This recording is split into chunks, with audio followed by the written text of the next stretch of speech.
مولا سبھی اور کیا چاہتا ہے، بس مغفرت کی عطا چاہتا۔ جو لوگ اللہ تبارک و تعالی کی رحمت کے حقدار ہیں، ان لوگوں میں سے ان کی 3 صفتوں کو بیان کیا ہے اللہ تبارک و تعالی نے۔ نمبر 1 صفت ایمان ہے، اور نمبر 2 صفت ہجرت ہے، اور نمبر 3 صفت جہاد ہے۔ جن لوگوں کے اندر یہ 3 قسم کی یہ صفتیں ہوں گی تو یہ لوگ گویا کامیاب لوگ ہیں۔ نمبر 1 ایمان والے، نمبر 2 ہجرت والے، اور نمبر 3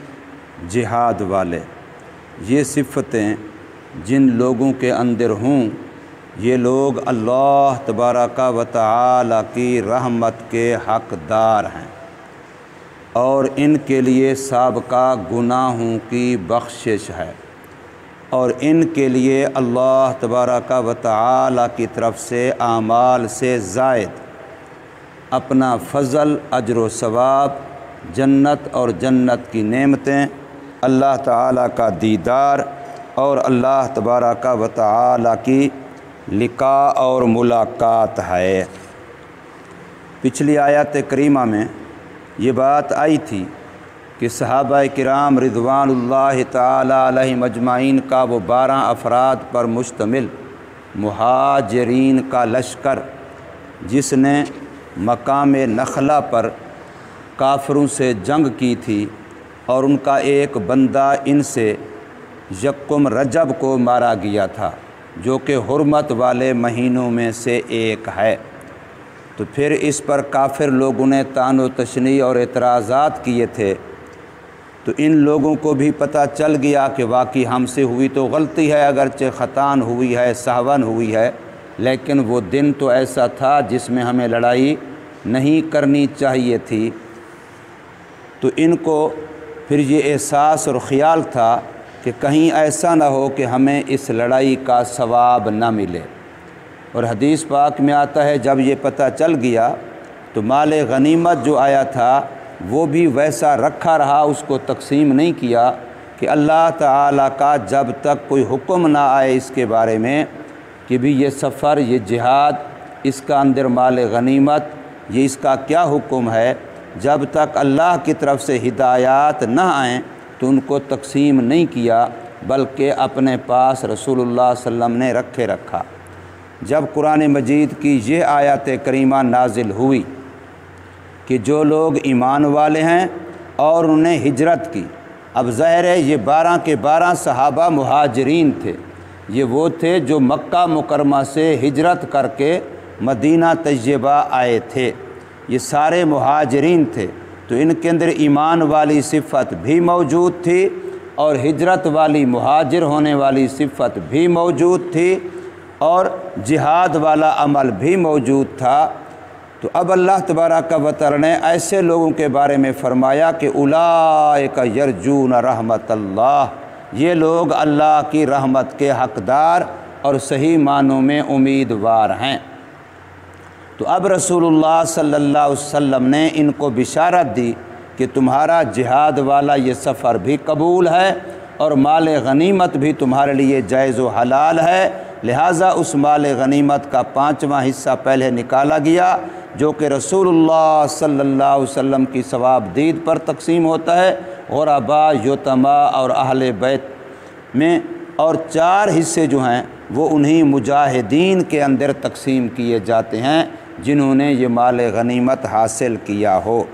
تو یہاں اللہ تبارک و تعالی فرماتے ہیں ان الذین آمنوا، بے شک وہ لوگ جو ایمان لائے۔ دیکھیے سارے نیک اعمال کے لیے بیس اور بنیاد ایمان ہے، ایمان نہ ہو تو حدیث میں آتا ہے کہ جو کافر لوگ، مرتد نہ ہو ویسے کافر ہو، جو کافر لوگ نیک اعمال، اچھے اعمال، خدمت خلق کے کام یا کوئی بھی اچھے کام کرتے رہتے ہیں تو پھر وہ معلق رہتے ہیں، اللہ کے ہاں وہ معلق رہتے ہیں، نہ وہ مردود ہوتے ہیں نہ وہ مقبول ہوتے ہیں، بلکہ معلق رہتے ہیں۔ انتظار کیا جاتا ہے کہ اگر مرنے سے پہلے یہ مسلمان ہو گیا تو اس کے پچھلے جو اچھے کام ہیں وہ بھی نیکیوں میں شمار ہو جائیں گے۔ جو کفر کے زمانے میں یہ بندہ اچھے کام کرتا رہا تھا اور اب اللہ نے اس کو توفیق دی اور یہ مسلمان ہو گیا، کلمہ پڑھ لیا، تو اس کے پچھلے زمانے کے جو نیک کام ہیں وہ بھی اب اس کے نیکی میں شمار ہوں گے اور ان پر بھی اس کو اجر و ثواب ملے گا۔ لیکن اگر یہ مرتے وقت تک مسلمان نہ ہوا تو اب اس کے سارے عمل اکارت اور ضائع بیکار ہیں، تو جو وہ رفاع عامہ کے کام کر چکا، بظاہر اچھے اور نیک کام کر چکا، ان پر بھی اس کو کوئی اجر و ثواب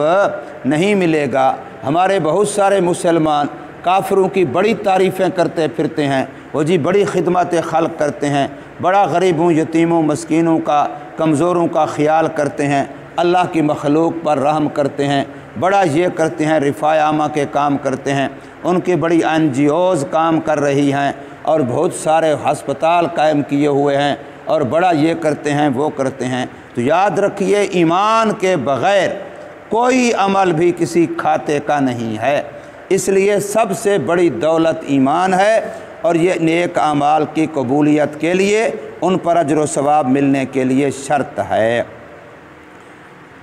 والذین ہاجروا، اور فرمایا دوسری صفت ہجرت ہے۔ ہجرت کا لفظی معنی چھوڑنا ہے، کہ جو لوگ اللہ کی رضا کو پانے کے لیے، اللہ کے دین کو پانے کے لیے، اپنے ایمان کو پانے کے لیے، اپنے ایمان کو بچانے کے لیے جو لوگ ہجرت کرتے ہیں، سب کچھ چھوڑ چھاڑ دیتے ہیں، تو ان کو مہاجرین کہتے ہیں،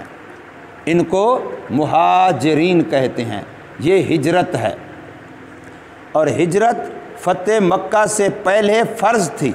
جو بندہ بھی جہاں کہیں دنیا میں مسلمان ہوتا اس پر فرض تھا کہ وہ ہجرت کر کے مدینہ طیبہ پہنچے، یہ فرض تھا باقاعدہ۔ اگر کوئی کسی علاقے میں مسلمان ہو گیا اور بغیر عذر کے ہجرت نہ کی تو وہ فرض کا تارک اور گناہ گار تھا۔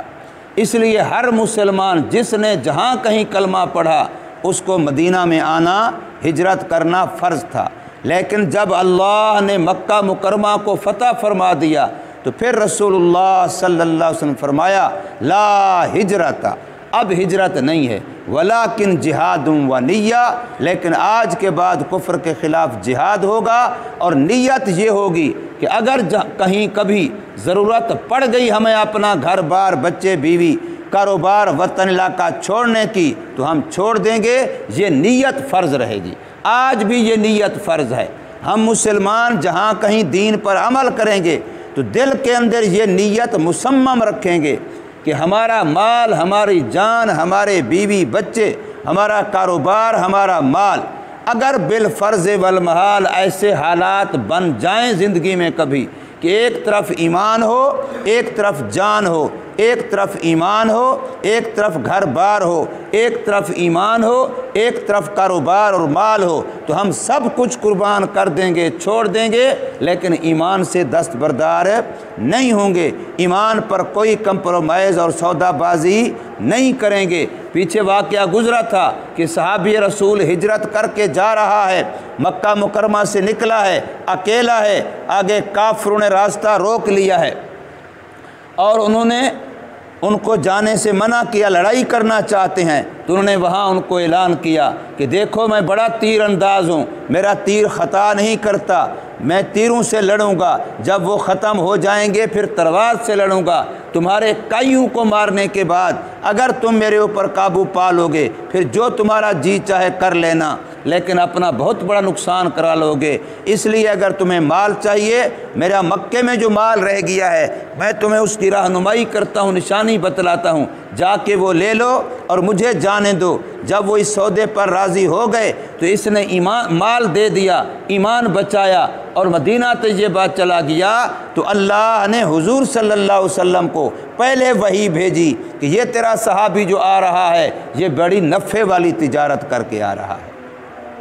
یہ بڑا فائدے والی تجارت کر کے آ رہا ہے۔ حضور صلی اللہ علیہ وسلم نے اس کی تعریف کی، صحابہ نے اس کا استقبال کیا، حالانکہ بظاہر وہ مال کچھ لٹا کے جا رہا تھا، خالی ہاتھ جا رہا تھا، تہی دامن ہو کے جا رہا تھا، لیکن اللہ کے ہاں وہ بڑی دولت لے کے جا رہا تھا، اس لیے کہ وہ ایمان بچا کے جا رہا تھا۔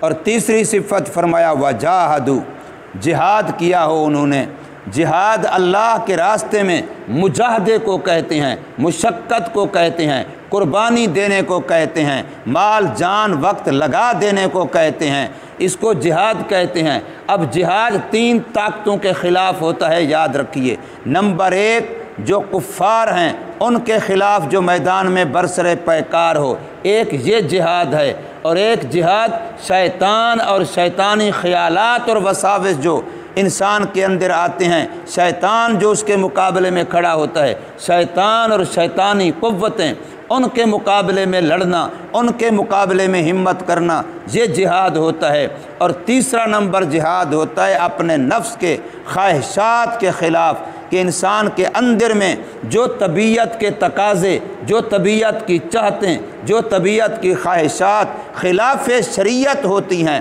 گناہ کی ہوتی ہیں، ناجائز کی ہوتی ہیں، بندہ جا رہا ہے تو اندر میں خیال آتا ہے، ادھر دیکھ تمہیں اچھی شکل نظر آئے گی، ادھر دیکھ تجھے عورت نظر آئے گی، ادھر دیکھ تجھے فلاں نظر آئے گا، ادھر سن تجھے گانے کی آواز آئے گی، تو کان کو ادھر لگانا اور آنکھ کو ادھر لگانا، یہ شیطانی اور نفسانی قوت ہے۔ اب ایک بندہ مجاہدہ کرتا ہے، نفس چاہ رہا ہے کہ ادھر دیکھوں، یہ نہیں دیکھتا، نفس چاہ رہا ہے کہ اس کو سنوں، یہ نہیں سنتا، نفس چاہ رہا ہے کہ یہ مال ہے، یہ کھانے کی چیز ہے، اگرچہ کسی کی ہے، کوئی نہیں دیکھ رہا اس کو کھا لوں، یہ فلاں ہے، لیکن وہ نفس کے تقاضوں کے